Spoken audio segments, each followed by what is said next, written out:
फिर उसका समाधान क्या है, या फिर अकेलापन को मतलब ये क्या चीज़ क्या है, मतलब कि उसमें कैसे हम आध्यात्मिक रूप से उसका यूटिलाइजेशन कर पाए हम्म अपने हम्म आप। हम्म तो ये पहला प्रश्न ये था कि अकेलापन का समाधान क्या है। हम्म फिर दूसरा ये है कि आप जैसे कि कल आपने बताया था कि इंसान को माइंड ऐसा होता है, उसकी प्रकृति एक बार चीज़ को इस्तेमाल करने के बाद फिर उसको व्यर्थ लगती है। जैसे कि आपने कहा था कि खिलौना होता है, सिमिलर रोज जीवन में भी एक बार इंसान शादीशुदा कर लेता, मतलब बन जाता है उस बंधन में, फिर उसको वो चीज़ व्यर्थ लगने, फिर वो दूसरे की नई चीज़ ढूंढने में उसको मन लगता है, ध्यान लगता है, फिर उसकी दूसरी चीज़ नई चीज़ उसको चाहिए तो उसकी तलाश में लग जाता है, और वो चीज़ मिलने के बाद फिर तीसरी, तो ये सिलसिला चालू रहता है। ठीक है, तो इसका क्या समाधान है, ये दो प्रश्न थे। क्योंकि कुछ चीज़ें होती है जो हम ये चीज़ें बदल सकते हैं, जैसे कपड़े पहनना ये सब, लेकिन जैसे कि विवाह है तो पति पत्नी ऐसा तो है नहीं कि बार बार बदले बच्चे। ठीक है, तो ऐसी ऐसी कंडीशन में क्या किया जाए, तो ये मेरे दो प्रश्न थे। ठीक है ठीक ठीक है। पहला आपका प्रश्न है कि अकेलेपन को कैसे दूर किया जाए, और दूसरा आपका प्रश्न है कि जो व्यक्ति है वह खिलौनों की भांति उम्र बढ़ने के बाद भी एक वस्तु को छोड़ करके दूसरी वस्तु को पकड़ रहा है। ठीक है, तो ये बहुत ही दोनों महत्वपूर्ण आपके प्रश्न हैं। तो सबसे पहले हम पहले प्रश्न को लेते हैं कि अकेलेपन को कैसे दूर किया जाए। तो अकेलेपन को दूर करने के लिए सबसे पहले एक आपको दृष्टांत मैं बताता हूँ।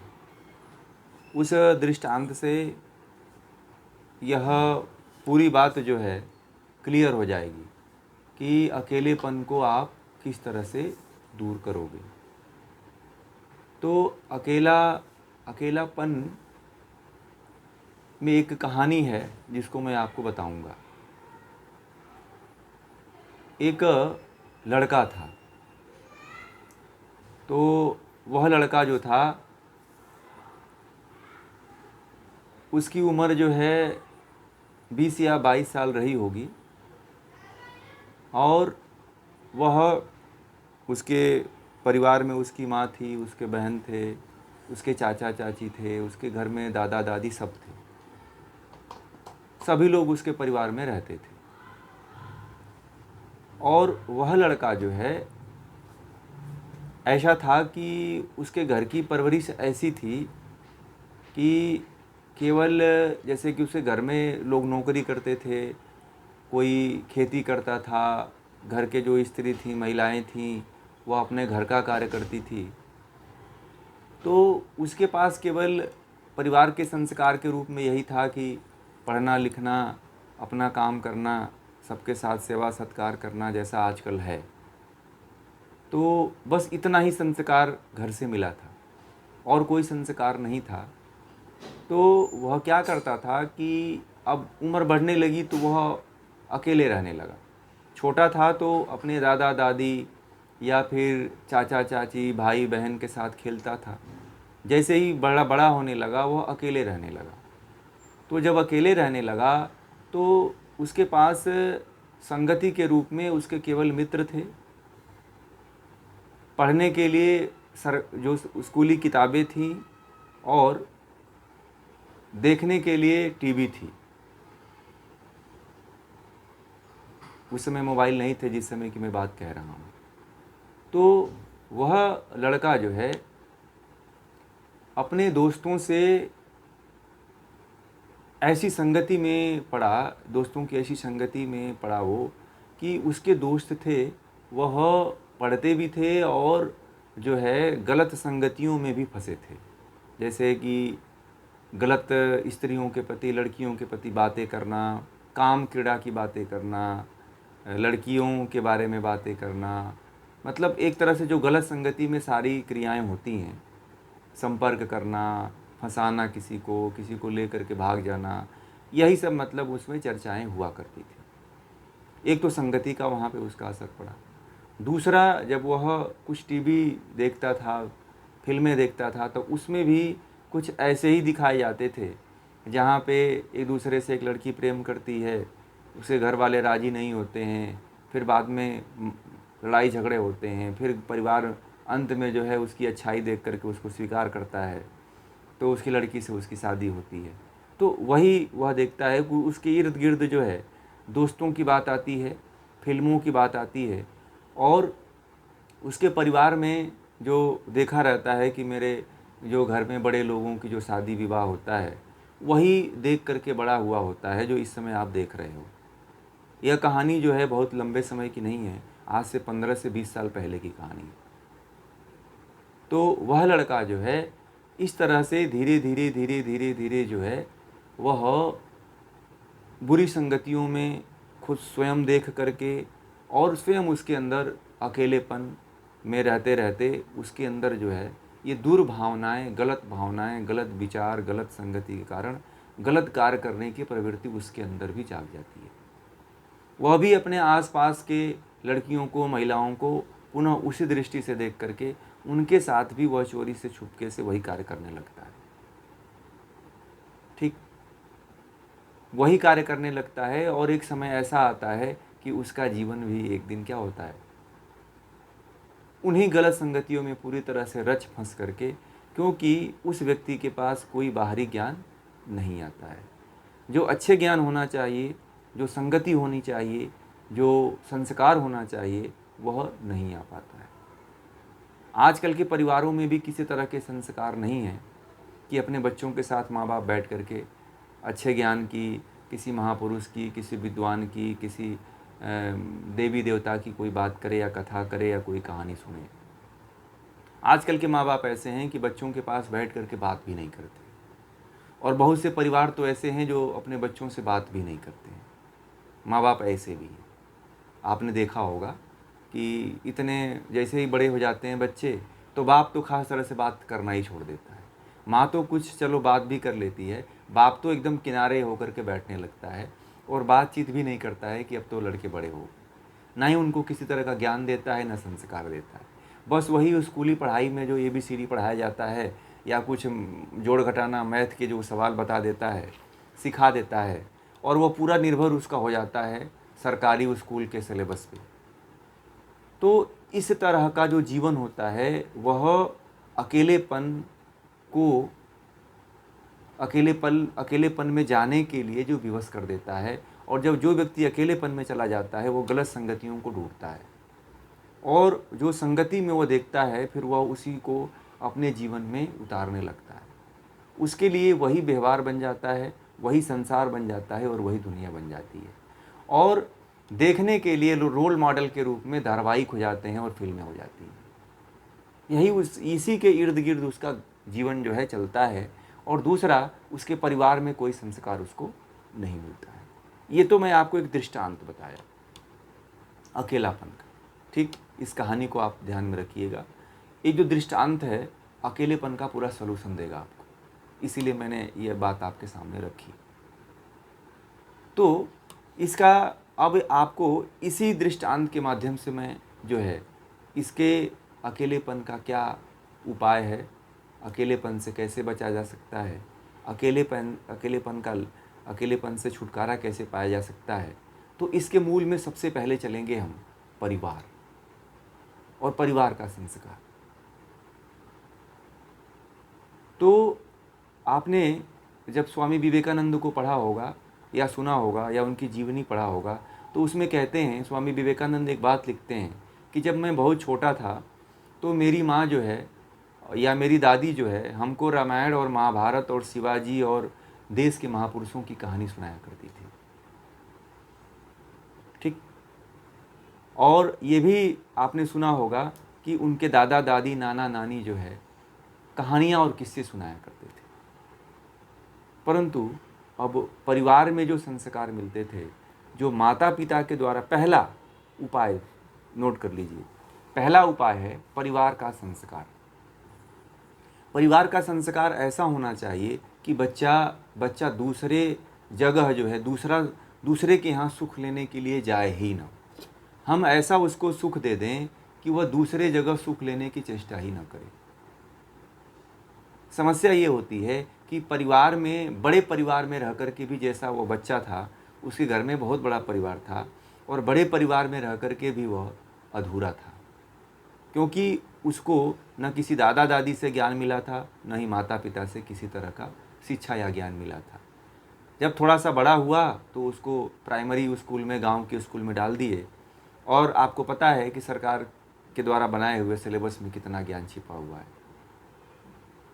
तो वह उसी पे रहता है और उसी के द्वारा रह करके अपने आप को पालता है और बड़ा होता है। तो इसीलिए जो है हमारे परिवार में सबसे बड़ी बात है कि भारतीय संस्कृति की, भारतीय महापुरुषों की, भारतीय सभ्यता संस्कृति की शिक्षा पहले माँ बाप को होनी जरूरी है या दादा दादी को होना जरूरी है। यदि इतना भी नहीं होता है तो किसी महापुरुष की कहानी प्रतिदिन होनी चाहिए एक कथा के रूप में। ये घर का एक नियम होना चाहिए कि किसी न किसी महापुरुष की कहानी जो है कोई ना कोई सबको बैठा करके कहे। ये संस्कार यदि सबके भीतर यदि आप कहते हो, घर के सदस्यों को बैठा करके आप प्रतिदिन राम की कहानी बताते हो, तो उसमें से मैं बता रहा हूँ कि यदि आपके घर में 10 लोग हैं तो 5 लोग तो आपके कहानी से प्रभावित होंगे ही होंगे। ठीक, ये बहुत महत्वपूर्ण विषय है। मान लीजिए कि 10 लोगों में 5 लोगों के जीवन पे नहीं वो बात समझ में आई, परंतु 5 लोगों को तो समझ में आएगी कि राम ने अपने जीवन में क्या किया। कोई सुभाष चंद्र बोस की कहानी अगर घर में कहता है, घर में यदि सुभाष चंद्र बोस की कहानी कही जाती है तो बच्चा क्यों नहीं सुभाष चंद्र बोस बनेगा।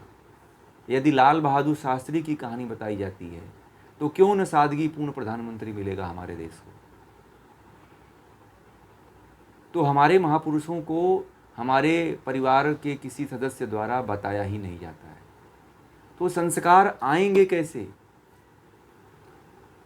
लड़के इसी संस्कार को जब माँ बाप से नहीं पाते हैं तो फिल्मों में ढूंढने की कोशिश करते हैं, और फिल्मों में थोड़ा सा संस्कार होता है, बाकी जो है 80 से 90% जो है उसमें क्या होता है, अश्लीलता होती है।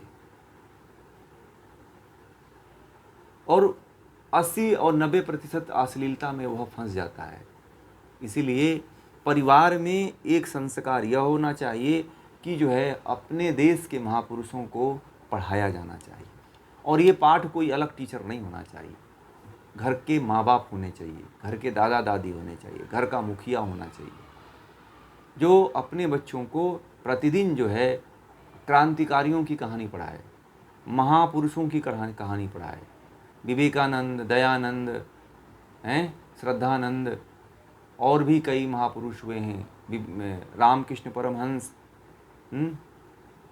साउथ के जो महान महान लोग हुए हैं उनकी कहानियाँ, उनकी कथाएं, शिवाजी है ना, और भी बहुत से, विक्रमादित्य, चंद्रगुप्त, चाणक्य, इन सब की कहानियाँ चलनी चाहिए, इनको पढ़ाया जाना चाहिए। सूर, तुलसी, दद्दू, दयाल, ये सब जितने हैं, महावीर, जैन, बौद्ध, ये सब की कहानियाँ और संस्कार चरित्र लोगों को अपने घरों में बच्चों को प्रतिदिन कहना चाहिए। हर घर में 1 घंटे अपने परिवार को संस्कार देने के लिए समय निकालना चाहिए, तो ही अकेलापन दूर हो सकता है। आज लड़कियां भाग क्यों जा रही हैं? इसीलिए भाग रही हैं कि उनको घर में माँ बाप के द्वारा, परिवार के द्वारा कोई प्रेम और भावनात्मक पूर्ण बात करने वाला नहीं मिलता है, कोई मित्रवत व्यवहार करने वाला नहीं मिलता है कि बच्चे अपने दुख दर्द अपने आप से कह सकें। वह कहीं दूसरी जगह तलाश करते हैं, किसी दूसरे लड़के में ढूंढते हैं कि यह लड़का अच्छा है, यह मेरी भावनाओं को समझता है, तो लड़कियां उसके सामने भाग जाती हैं उसके साथ में। 2 दिन के लिए बात कर लेता है तो लड़कियां समझती हैं कि मेरे जीवन को निर्वहन कर देगा। और वही माँ बाप की कमी के कारण, वह माँ बाप के संस्कारों के कमी के कारण ऐसा होता है। यदि माँ बाप अच्छा संस्कार देता है तो मुझे नहीं लगता है कि कोई लड़की भाग जाए, या कोई लड़का अपने माँ बाप से विमुख हो जाए, या कोई लड़का अपने माँ बाप के संस्कारों को भूल जाए। विवेकानंद अपने जीवन पर्यंत अपने दादी और अपने माँ के द्वारा कही हुई कथा को नहीं भूले, और उसी का देन है कि विवेकानंद विवेकानंद बन गए। क्यों? क्योंकि घर में ये कथाएं हुआ करती थी। एक हमारे उपनिषद में एक जुड़ती हैं, अहमदाबाद की हैं, वह उपनिषद इसलिए ज्वाइन की हैं कोर्स में कि उनका लड़का सुन सके। समझ रहे हैं? वो कहती हैं कि मेरा लड़का बड़ा इंटरेस्ट लेने लगा है और मैं इसलिए कोई कोर्स ज्वाइन की हूँ। मैंने कहा बहुत अच्छी बात है। और बोलती हैं कि वो सुनकर कितना समझदारी उसके अंदर आ गई है। तो यही चीज़ होता है कि हर घर में जो है संस्कार होना चाहिए। पहला, यदि माँ बाप के द्वारा संस्कार नहीं दिया जा रहा है तो अकेलापन कभी नहीं दूर होगा। सबसे पहला प्राथमिकता है माँ बाप। और माँ बाप में कोई माँ बाप ही नहीं, घर में कोई चाचा है, दादा है, दादी है, तो उसका भी ये संस्कार बनना चाहिए कि 1 घंटा आप अपने बच्चों के लिए समय निकालो। यदि इतना आप निकालते हो तो जीवन में कभी बच्चा दूसरे रास्ते पर नहीं भटकेगा। आप उसको जो बनाना चाहते हो वो बनेगा। आज ये बताओ, आज डॉक्टर, आज जो है कोई समाज सेवी है तो उसका लड़का समाज सेवी क्यों नहीं बनता है?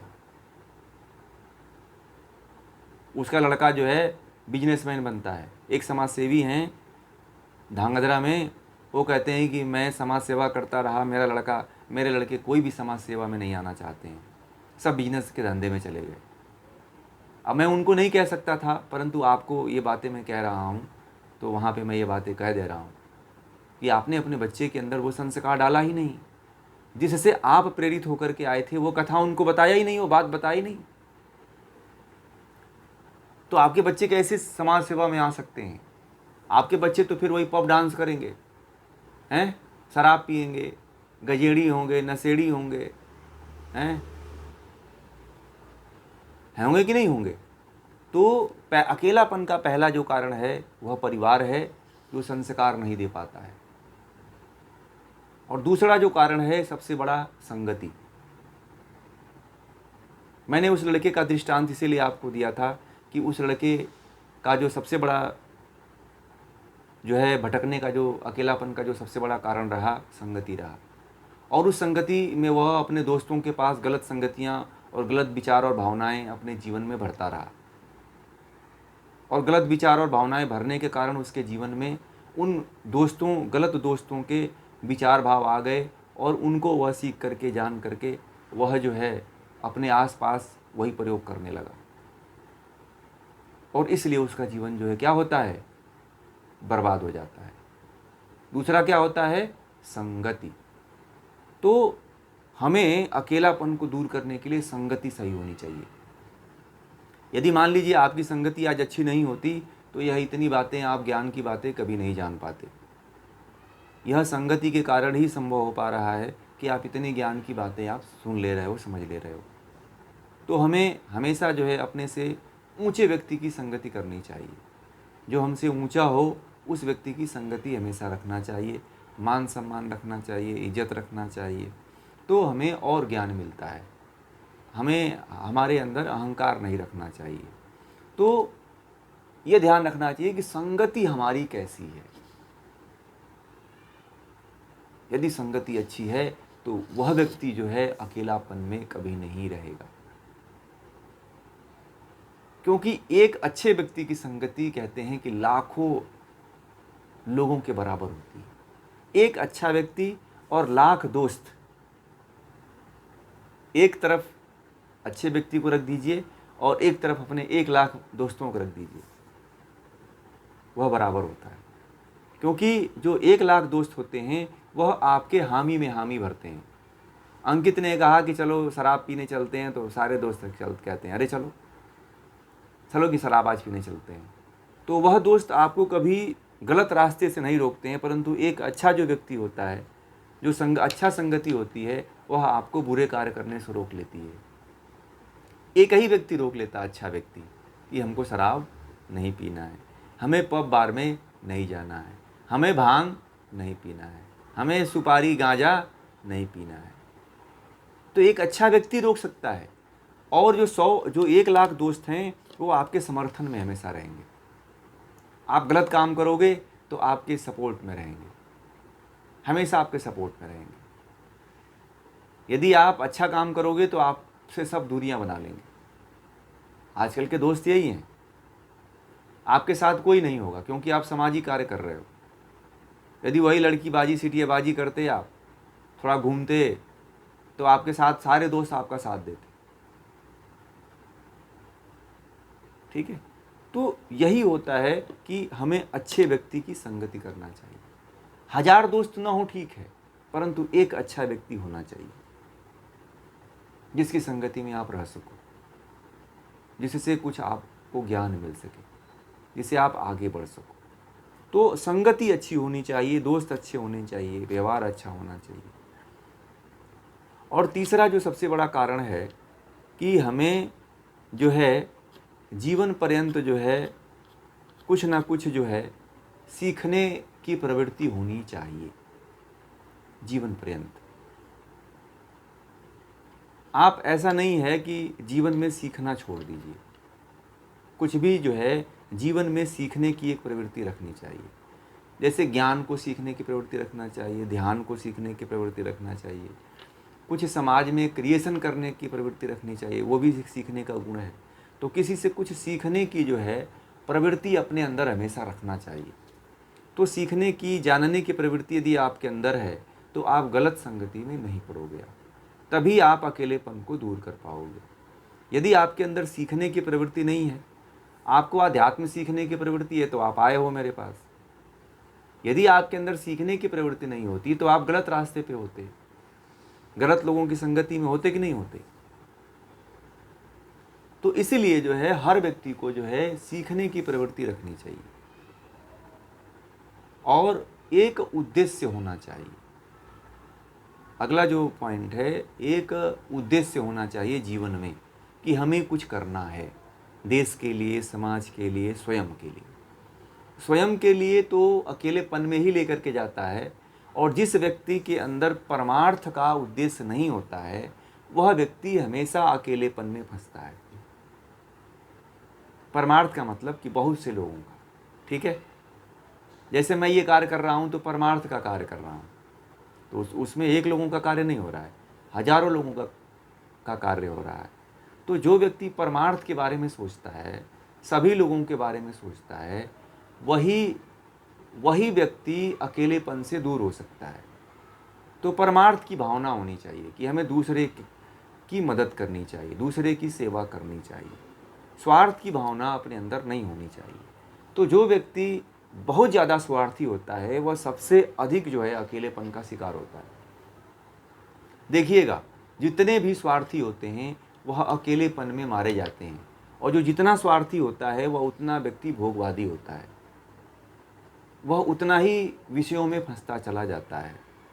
ठीक है, तो हमें स्वार्थीपन छोड़ना चाहिए, स्वार्थ छोड़ना चाहिए, और हमें हमेशा जो है ईश्वर पे विश्वास रखना चाहिए, परमात्मा पे विश्वास रखना चाहिए, और ईश्वर की भक्ति करना चाहिए। सबसे अंतिम बात यह है कि इसका उपाय यह है कि हमें ईश्वर पे, परमात्मा पे विश्वास रखना चाहिए, और उसे हमेशा याद रखना चाहिए कि हम जो भी कार्य कर रहे हैं, हम जो भी कार्य करेंगे, और जो भी कार्य हमसे होने वाला है वह परमात्मा के द्वारा ही होगा।